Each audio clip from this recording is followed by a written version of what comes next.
Please do. OTAKOYI. That's perfect. And then we decided to pick OTAKOYI because you and your team had the best balance of IT capability, design capability, and collaboration. But what I think was strikingly evident from this perspective is that Lviv became a shelter for the refugees from the eastern part of the country. Guys, come to visit everything by yourself. And I see that Kyiv is the city that refused to give up. You know, for Ukrainians, Bucha became some kind of like one of the symbols of resistance. So this is now quite famous city. So I believe it will be rebuilt and will become even better. That's a competitive advantage to bring actually more investment and more jobs, which are going to be direly needed here. Imagine what Ukraine will look like in 5 years. Guys, invest in Ukraine.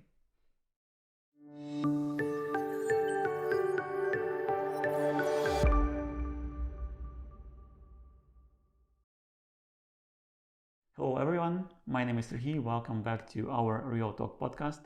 Today our guest is Gary Swedback, the CEO of NAI Mexico and NAI Panamerica Partners, and we are meeting here in Ukrainian office. So Gary, nice to meet you and welcome to Ukraine. Well, thank you, Serhiy. It's a pleasure to be here and breathe Ukrainian air. Thank you. So, straight to the point. I know that you have strong commercial real estate business in Mexico and Latin America. What made you decide to visit Ukraine in March 2023? Probably there's several reasons. The first one is that my wife is FSU, which we call former Soviet Union. And so we have her family with us, and of course we speak Russian. And although they're not Russians, there's a strong cultural heritage from Eastern Europe with the family. And in March last year, in February and March, when the whole incident of the exercise started, we were contacted by some friends in Ukraine that said there is a gymnastics team. It's the national team from Kharkiv in a certain type of gymnastics events with 9 girls, ages from 13 to 20. And that those girls had their houses bombed. There was no shelter for them, and they were looking for assistance to bring the girls to the United States. I had been watching the news. I had been thinking to go to Mexico, even where there were already large Ukrainian camps. I had said to my wife, I wish there was something we can do. And as a result of that phone call from another Ukrainian friend of ours, we brought the girls from Kharkiv to Lviv, Lviv to Warsaw, Warsaw to Madrid, Madrid to Bogota, Bogota to Cancun, Cancun to Mexico City, Mexico City to Tijuana, where I worked with the Department of Homeland Security through some friends because I work in Mexico to bring the girls across. And these girls have been with us and other families nearby for a year. Oh. And that was a very satisfying experience until a month ago, 2 of the girls said, I want to go home. So Aglaya and Taya miss home, which is Kharkiv. They miss their parents, and it broke my heart, but we decided we were going to help them get home. So we did. And one of the reasons that I'm back here now is because I wanted to visit my girls, my adopted Ukrainian dochki, my daughters, and I wanted to see them, which I did in Kyiv with their mom and dad. We spent 2 days in Kyiv recently. That's one reason. And then after the experience with the girls and the gymnastics team, I said to myself, I know I can do more. This was a big effort for my wife especially, with 9 girls. I enjoyed it. I was the papa, I am the papa, and I'm the fun guy. But I knew that I could do more personally also. So I wanted to assess the situation and understand the greatest humanitarian needs here in the country. So that's the other reason I'm here. In addition, my counterpart at NAI Ukraine, they lost track of him, and all they knew at our corporate office in December was that they didn't know where he was. They thought he was in the war. So I came looking for Vitaly Boyko, who was my counterpart and brother, and I came and I found Vitaly. And then last, but two more reasons. I have a special skill set with my company. What I do is I move companies around the world, and I bring investment and I bring jobs. So the projects that I work on include Pacific Rim migration, bringing companies from China and Korea and Taiwan, and also Europe into Mexico and North America. And so I've been doing that for a really long time, and it became evident to me that I can replicate the same concept, bringing jobs and investment to Ukraine. But I had to be in Ukraine in order to see it, see what's going on, see the current state of the country, And so I've spent the last 10 days on a travel trip, mostly through central Ukraine and western Ukraine. But last but not least, OTAKOYI, your group, is a company that we've been working with since last December. And I said to myself, we have to show up. I have to meet Serhiy and Maxim and Lara and the whole team here, because this is who we are. If we're going to be an alliance partner, we need to be able to see you personally. We need to be able to work with you and navigate the situation together. It was helpful for me to say, I want to help Ukraine, but OTAKOYI is one way of doing it. You know, I have to admit that you pronounce our company name quite good. It is unusual for non-Ukrainian speakers. So if we touch the topic of our company, how has your experience been with OTAKOYI so far? Excellent. So we started updating the corporate website. We knew we had to update the corporate website, and I had lots of options. I could do it in Mexico. I could do it in the US. I could do it in the subcontinent of India. And I said, well, if at the same time we want to do more for Ukraine, let's analyze the IT capabilities and the tech capabilities for these Ukrainian companies. So as you probably remember, my daughter researched 20 companies from Lviv and Kharkiv, not Kharkiv, but Kyiv, other places, and then made a short list of 5 companies whom we interviewed. And then we decided to pick OTAKOYI because you and your team had the best balance of IT capability, design capability, and collaboration. So we felt comfortable with your team, and being able to meet you personally, I see this as the beginning of a long-term partnership. And the answer to your question is, it's been a great experience so far. This is really pleasant to hear. Hopefully we will work together for long. But getting back to the question of your staying here, like from visitors' viewpoint, how do you see the country right now? From an outsider standpoint, I no longer feel like an outsider, by the way, after being here, and I feel so comfortable in Ukraine. It's surreal. I see a country that is experiencing life during wartime. And that wartime is different in different parts of the country, as you know. We're sitting in Lviv today.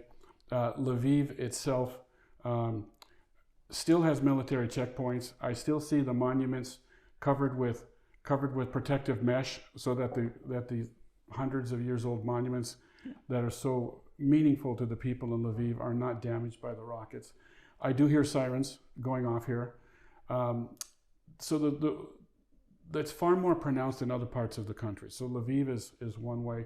There are the military checkpoints here. Kyiv also has similar sirens going off, which they probably take a lot more seriously because they're that much closer to the rocket range from Belarus and from 1,000 kilometers away. So I see that the attitude and the mentalities are different. But then, of course, as you know, on the eastern side of the country, there are cities that have been wiped out. I mean, they're gone. Well, where we don't hear as much on the international media, at this point, the cities that are under the Russian control, as you know, many of them were just gone. They're wiped out. And there were cities that were fairly large populous, not just Mariupol, but the other cities that the Russians moved in, set up administration, and when they redrew the maps, there's no names on there anymore because there's nothing to rebuild. So I see that. I see war damage in almost every city that I visited. Unexplainable evidence of damage. And I also see the immediate infrastructure repairs. So in Bucha, I saw that this whole city's wiped out, but there's new concrete power lines going in, there's generators out there. I see the attempt, even in Kharkiv during the war, my girls were telling me that as soon as the missiles hit what is the second largest square in Europe, immediately they would go out and clean it up and repair the damage. So there is this mentality of not letting the war damage mentally get to the psyche of the people. You know, I also view this as something, and I've learned more about this on this trip, that this started in 2014. Exactly. You know, the rest of the world maybe doesn't see it that way, but in Maidan Square in Kyiv, when the president sent the police to beat the students, and snipers killed 100 people there, there's a famous 100 on the hill in the street right behind Maidan Square there. The tweet from Mustafa Nayyem started the revolution of dignity. And I don't think the rest of the world understands the revolution of dignity, what that was all about. But it was what forced the corrupt president in Ukraine to flee with his $2 billion bribe to Russia, right? So Russia then annexed Crimea without a shot, without firing, but then that emboldened the Russians to then take over Donetsk and start fighting there in Luhansk and Donetsk. So the view here is that this started in 2014, and that this simply 1 year ago, and this is surreal that all this happened here 1 year ago.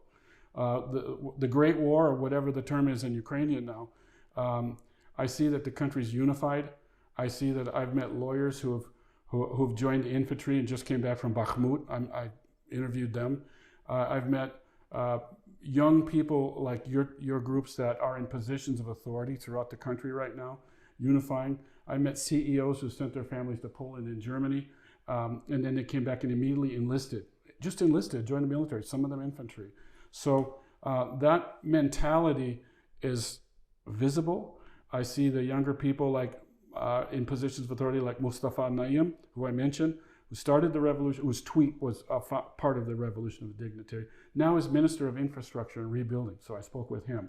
I see the same in Mikhailo Boyko for the Kyiv region, who's also in charge of rebuilding infrastructure.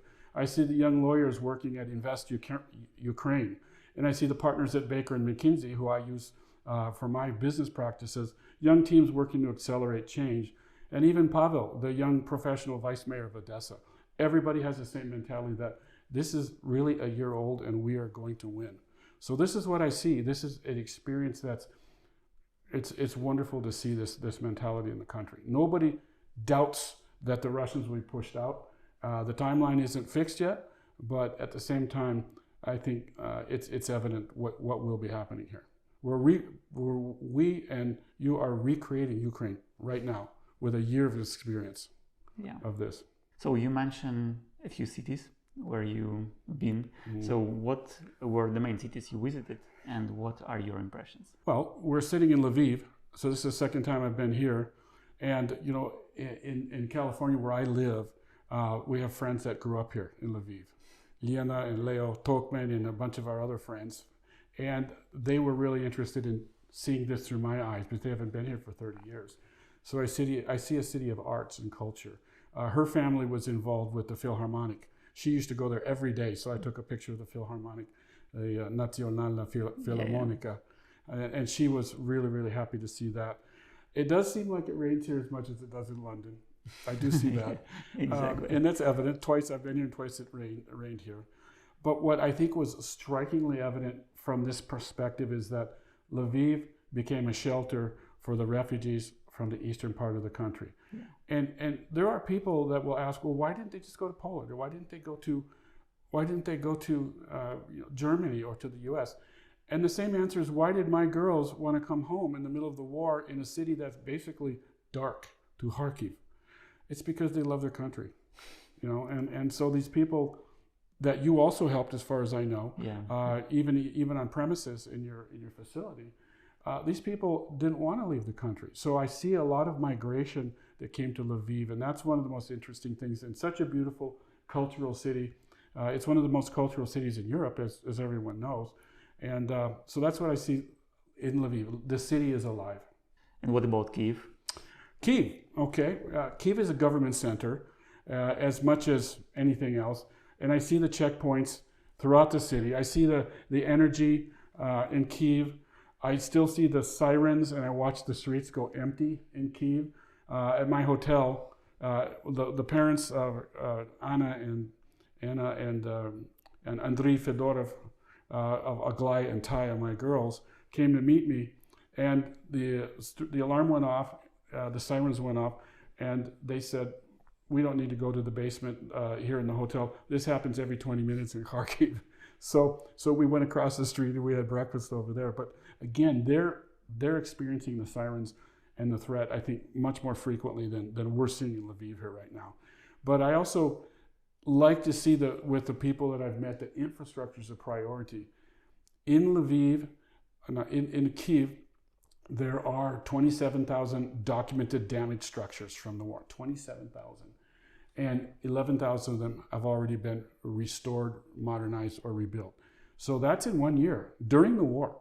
That's a pretty impressive statistic, that there's the will to repair and to accelerate the rebuilding of the country. Much of that administration is happening with Mustafa and with Mikhail Boyko there. And of course, it's happening in the other cities. But I also see the education in the cities in Kyiv, as well as Lviv. But Kyiv has the famous universities, and even the Sikorsky Polytechnic Institute was maybe just one of several. But in the run-up of the last 8 or 10 years, all of a sudden, because of the IT and the tech advancements and evolution in Kyiv and the Ukraine, that became a very difficult school to get into. So I'm really proud to notice and see the universities and the progress in the universities. But I also saw people in the streets. I saw Maidan Plaza, I saw music on the Kitsko Bridge last Sunday, I saw families out at night, and then the sirens came. So it's surreal to be part of that. And Anna Fedorova said to me, she goes, the lights are on. She came from Kharkiv with her daughters to see me and reunite. And she said, I can't believe the lights are on and there's music on the bridge. She goes, Kharkiv is black. And they celebrate when the lights come back on. Yeah. So I saw that, and I see that Kyiv is the city that refused to give up. To support your words, I would like to add that we also have some kind of program where different cities take responsibility of rebuilding other cities or specific buildings in other regions. For instance, what I know that Lviv is responsible for rebuilding some buildings in Bucha. So have you been to Bucha? Yes, I have. I'll share my experience with Bucha. Bucha came as a complete surprise. If you watch the international news, Bucha is one of the black holes, similar to the cities that have been wiped out, with the big factories in eastern Ukraine. But visiting Bucha looks to me like Minnesota, where I come from, or Sweden. The pine trees are there, the lakes are there.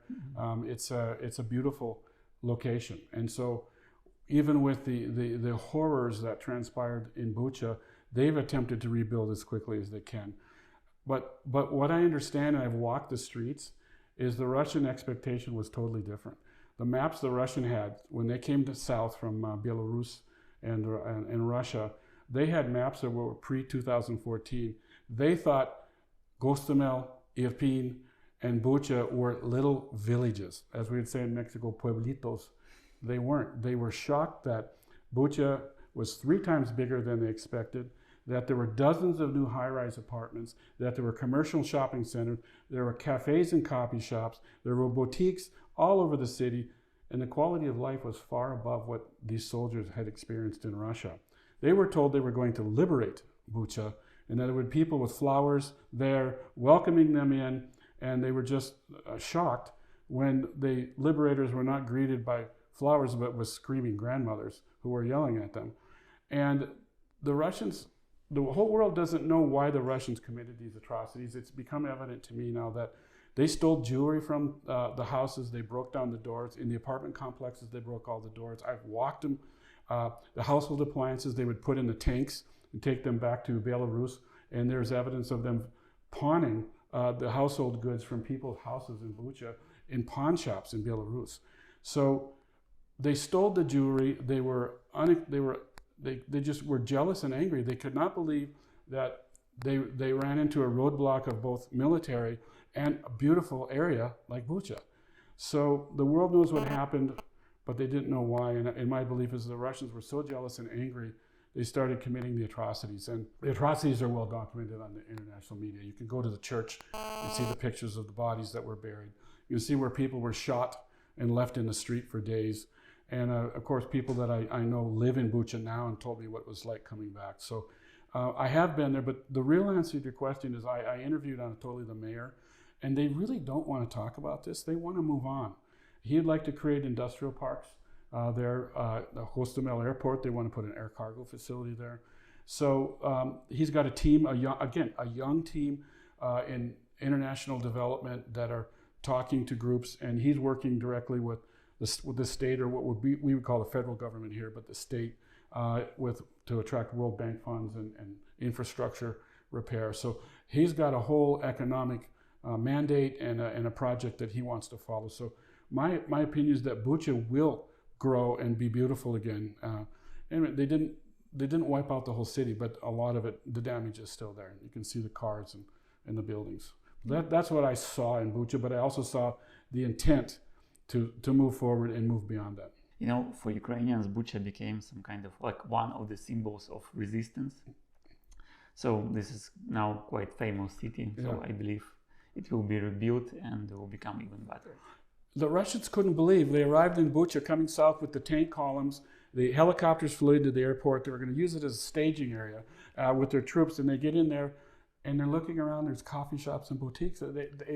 They couldn't get their arms or their mind around where they were at. Yeah. And there were a lot of like captured records where Russians shared between each other that they were really shocked that in every building that they got inside, there are plenty of laptops, mobile phones, and even like lights on the streets in every village. It is very unusual for them. Which they started stealing and looting and ransacking immediately.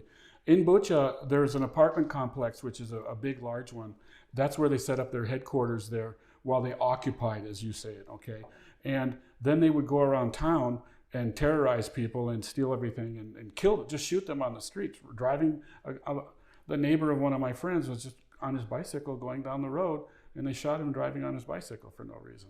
So again, let's get beyond that. It's sad. It needs to be, the world will never forget what happened there, and I won't, and I've filmed a lot of it.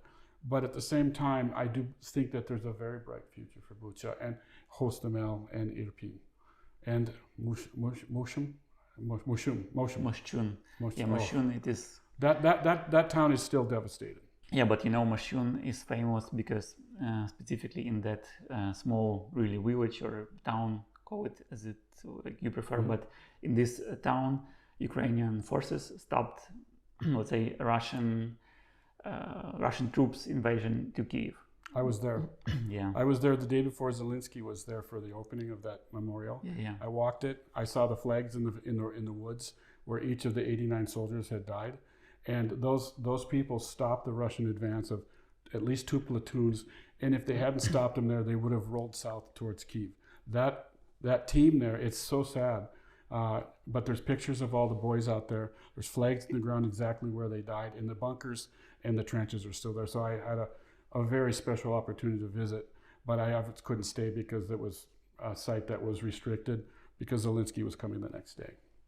Yeah, that's one of the saddest things that I've seen since I've been here. But again, for Ukrainians, it's also very memorable and important because this specific city, Russians tried to get with their special forces, their elite forces, but they failed. And it was very important for Ukrainians to feel that we can resist, we can like fight back. And by the way, those people who grew up in the Soviet era, there were stories like that of patriotic Russian squads in World War II that defended against all odds, and most of those were made up stories. Most of those are not true. This is a true story. These men were Spartans. Like in ancient Greece, these were Spartans that stopped the full Russian special force contingent. Yeah. A very bittersweet thing to see, but important to remember in history. And that's 1 year ago. Yeah. And you mentioned Odessa before that you've been there. So what about this city? I had a special reason to go to Odessa. My grandparents came from Odessa in 1899. So you're Ukrainian? Well, yes. Well, they lived in Ukraine. I know that we were Germans that had come over under Catherine the Great, who's now also not on the good list with the Ukrainian people, and I know why. In Odessa, they took down the statue of Catherine the Great recently, and they're going to rebuild it with something else. But anyway, my family were Germans that lived there, and while I was here on Ancestry.com, I looked up our name, and there were still people with that last name. So maybe in a future visit, I'll find lost cousins. But Odessa has always been an anomaly in the Ukraine. So as I mentioned, my wife's family is former Soviet. Odessa, according to the Russians, is 200 years old. According to the Cossack history, it's 700 years old, right? So again, the world needs to know this, but it's a city of music and entertainment and beaches.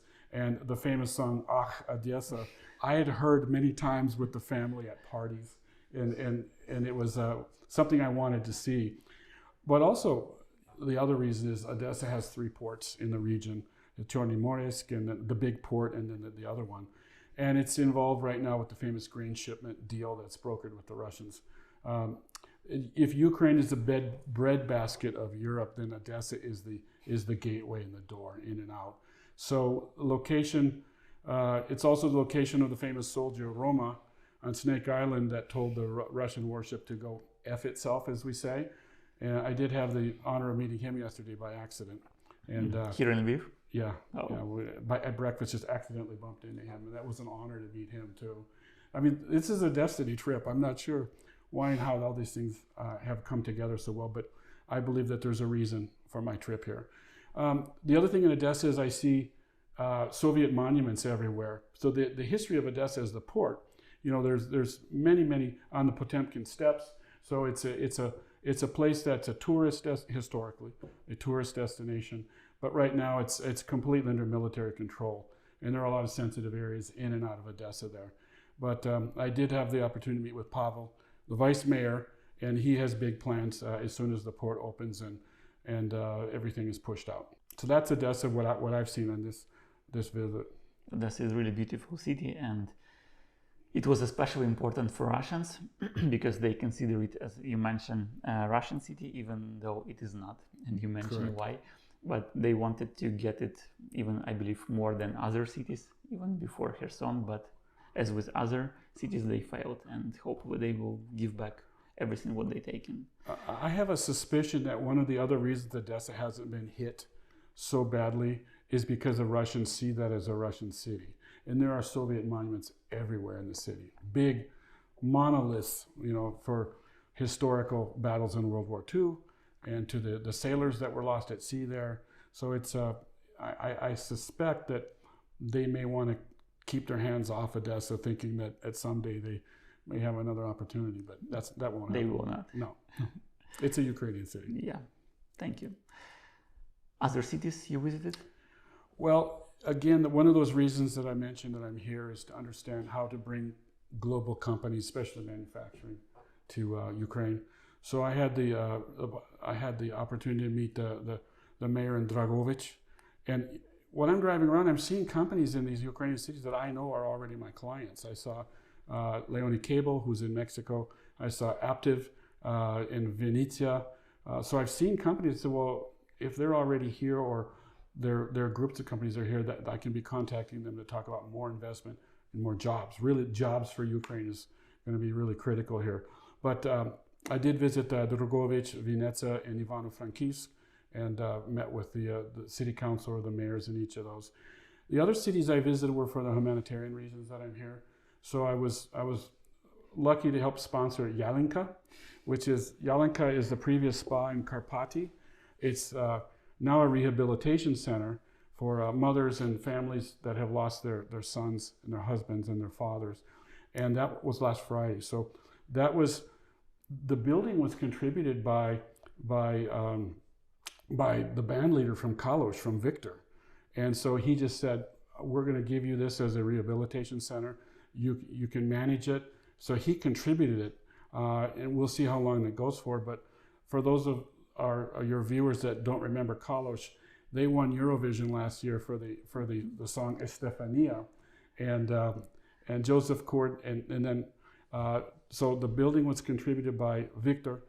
Joseph, who's here from is coordinating the World Jewish Organizations. Eva from the NGO Razum, which is Ukrainian support, and the National Guard, and I had the opportunity to help sponsor this. So we opened Friday, and we had 30 people and families on the intake. So it was a really meaningful, really, really special opportunity.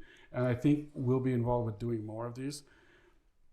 I did visit 2 other sanatories, as you say, which are also old spas in Karpaty and some of the Carpathian Mountains. And I had a chance to speak with the moms and the kids that were there. And for the most part, they're okay, but they need continuing sponsorship to stay at the refugee centers. So I had a chance to meet with the administrators, and I learned what they needed. So this is other messaging that I'll take back to the U.S. Do you remember what word Yalinka means? Yeah. I was told what Yalinka was by my Ukrainian daughter Aglaya when we went to get a Christmas tree, and in San Diego in December, which is really like 3 months ago. So we went out, and she goes, "It's not a Christmas tree; it's a Yulka or a Yalinka." And I said, "Oh, okay." Yeah. So and there's a picture of a tree on the front of the spa as you walk up. So Yalinka is a special place. If you are in Karpaty or the Carpathian Mountains, check it out. It's very worth visiting. What do you see for the future of Ukraine and these cities? Each city is different. Each city has something special to offer. Lviv, being the arts and cultural center it is, I see that there will be more spas that will come here, like Emily outside of town. I don't know if you've seen that. Yeah. If ever there was a 5-star spa, this is a 7-star spa. I'm absolutely shocked at Emily Spa. And I was told, and I haven't confirmed, that the prices by most standards for fantastic international spas, this is extremely affordable, and all the facilities are out there. So if you know any more about it, I'd like to learn more later. So what my opinion is that Lviv will continue to grow with its universities. It'll continue to grow. I'm going to have a chance to meet the mayor here this afternoon. He'll want to set up industrial parks more and bring more jobs. The proximity to Poland is important as a distribution hub, and probably more manufacturing and more IT and tech. But I also see it as possibly becoming medical tourism here, because they have the spas, some spas already, and it's an international city. So I suspect between Karpaty or the Carpathian Mountains and Lviv, I think there will be medical tourism coming here. So I see that for Lviv. For Kyiv and Bucha, it'll continue to grow. There already I'm looking at land sites that can host new industrial parks. Some of it's private, some of it's government. So I've had to work with Baker and McKinsey to understand the legal acquisition and ownership rights in Ukraine to participate in land projects. But I do see Bucha growing. I really do believe there will be he's got a large assemblage of both private and public land up there in Bucha. And remember that in Gostomel, which is next to it, I think there will be an air cargo center hub there. So I see manufacturing coming there, logistics hubs, and air cargo. Kyiv will have several other sites. There's one right now 80 kilometers south of Kyiv that I visited also that already has some industrial. What I'm finding is a lot of old Soviet buildings. Yeah. And these are 3-story buildings that are inefficient, and they're just not able to host the global firms. But now I'm seeing new industrial, global, contemporary type buildings in some of these spots, which we would replicate for the global companies here. And what about the southern part in Odessa? In Odessa, what I see happening there, because it's a gateway, we call ports global gateways. And I see that the 200 hectares that Pavel, the vice mayor, wants to set up will become a distribution hub for all of the agricultural and the other products coming in. Even right now, except until the port was closed, tons and tons of product from China was coming in. There's a bazaar, what you call a bazaar, or an open air market, or a mercado. There's a bazaar there that I saw. I was shocked. But basically, tons of containers come in from China, and then they resell, buy and sell and resell there in Odessa. So it's a merchant city. It's always been this way, right? But I see that growing, and also I see them having a real zone for industrial parks right next to the city and the port as very important. The port can't grow. Okay, the port, because it's the cities there, it started out as a port and the city grew towards it. There's nowhere to put anything to establish more industrial there. But right on the backside over there, there's a large site that's currently being zoned and set up. So I like Odessa. I think Odessa will always be Odessa. And when I talk to people in Ukraine, they always say, oh, Odessa. So there's a mentality that Odessa is different from the rest of Ukraine, and it is. And rightfully so, they should honor that tradition. But also as a port city, there's a huge opportunity for industrial. Other cities, like I said, Ivano-Frankivsk has special attributes. Ternopil, is it Ternopil? Ternopil. I was in Ternopil looking at facilities there with the team there. So every city has different attributes that will attract investment. But what's really important, investment also becomes because of labor. And if you look at the monthly salaries right now in Poland and in Moldova and in some of these cities in Ukraine, Poland, you can easily find a U.S. salary averaging somewhere between $1,000 and $1,500 a month, okay? And in Moldova, it's going to probably be $800 a month. But in some of these cities, not Kyiv, but in some of these cities like Ternopil and Ivano and Frankivsk and Vinnytsia, if I pronounce it? Vinnytsia. Those salaries are like $400 a month. And in Dragovich, it's $300 a month. So as a global, what I'm saying though is that's a competitive advantage to bring actually more investment and more jobs, which are going to be, direly needed here. So I like the competitive advantage already, and the fact that there's so many resources here, and the brain trust that's coming out of the universities for engineering. Obviously, their salaries are going to be compensated much higher than the average minimum wage, but the combination of excellent human resources, of the skill sets from the IT and the engineering that's being graduated every year, and then low-income labor for line workers is a very unusual attribute, which I've worked with in Mexico for 25 years. So I already get that, and I think we can tell the same story here for these other cities. Guys, invest in Ukraine. Yes. And to support your words about Odessa as a port, before war, we had a few of them, and at least two big international ports in Azov Sea, but now it is controlled by Russians. So now Odessa, I believe, the last one that can get and host international big cargo ships. So yeah.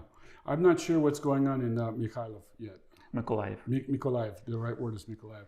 So at some point I'll probably want to understand there, but it's a little more complicated area right now. Yeah. From your experience here, what message do you want to send to people watching this video? That's a good question. Well, listen, I can remember three things that people shared with me in the last 10 days. So Natalie from the Ivano-Frankivsk City Council, I said to her, I can see the suffering that's happened in this city over 500 years, starting with the Ottomans attacking the brigades. But wherever I am in Ukraine, if I smile at somebody, they will smile back. That does not happen in the other ex-Soviet countries. They look at you like, what do you want? They're suspicious. And it's true. But here, if I smile at Laura or anybody else, they will smile back. And the suffering has been as much here as anywhere else. And now with what's happened with the invasion. So I said to Natalie, I said, how can you be smiling after all this suffering? She said, we are smiling through the tears. And that, for me, that's a tough one.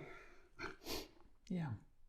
Now another in Odessa, one of the other advisors to the city said, we need help now more than before. And so Ukraine is held on for 1 year. And there's no doubt that the belief of everyone here is that Ukraine will take the whole country back, including Crimea, and push them out. But they need help from the world. And what has transpired here in 1 year with the dignity and the class and the attitude of the Ukrainian people that they've done in 1 year for rebuilding infrastructure, for all of this, the message is, no, we need help now more than before. Please help us. And then the last one was Yulia, who's the wife of one of the developers in Bucha. She said to me, I said, in 1 year, I can't believe that you've been rebuilding, you've been winning, you've been holding on. And she said, imagine what Ukraine will look like in 5 years. So that stuck in my mind immediately. In other words, if this is what's been rebuilt with the mentality and all the young people now in positions of authority, imagine what Ukraine will look like in 5 years with the education system, with the new investment that will come, okay? Imagine everyone united, everyone 100% certain, and they're showing the world is what a wonderful place Ukraine is. It's not a war zone only. It's people, it's different cities. And I told Invest Ukraine when I met with them, with the two young guys that are running it, who are attorneys, if they agree, we'll make a video for the world for Invest Ukraine, and I will match their funds, because I also believe in Ukraine. Guys, come to visit everything by yourself. You have to start somewhere. So. Yeah. Usually at the end of our videos, I'm asking our guests to pronounce our company name, but you already did it, so we will make an exception. And I can try one more time if you like. Please do. OTAKOYI. That's perfect. Okay. But I believe during your trip through Ukraine, you learned a lot of Ukrainian words. However, I would like to ask you to say the most important ones for every Ukrainian, which is Slava Ukraini. That means glory to Ukraine. Slava Ukraini, Героям слава. Героям слава. Героям слава. can be translated as glory to heroes. Yes, glory to the heroes. Everyone here in the country is a hero, Serhii. So I've had to learn different pronunciations. Now Sergei is not Ukrainian, Serhii is Ukrainian. Andrei is not Ukrainian, Andriy is Ukrainian. Exactly. So I'm learning the pronunciations. I know that we don't say spasiba here, we say dziękuję. Okay, so in little bits and pieces, I'm absorbing it and embracing it. So we'll keep moving forward on the language skills too. Yeah, and using the chance, I would like to add that Ukrainian capital is called Kyiv, not Kiev. Yeah. The last step. Thank you. So thank you, Gary, for this interesting conversation and for your insight regarding the situation in Ukraine. I believe it will be very useful for our viewers in other countries. And thank you for watching, guys. Stay tuned for more videos. Bye.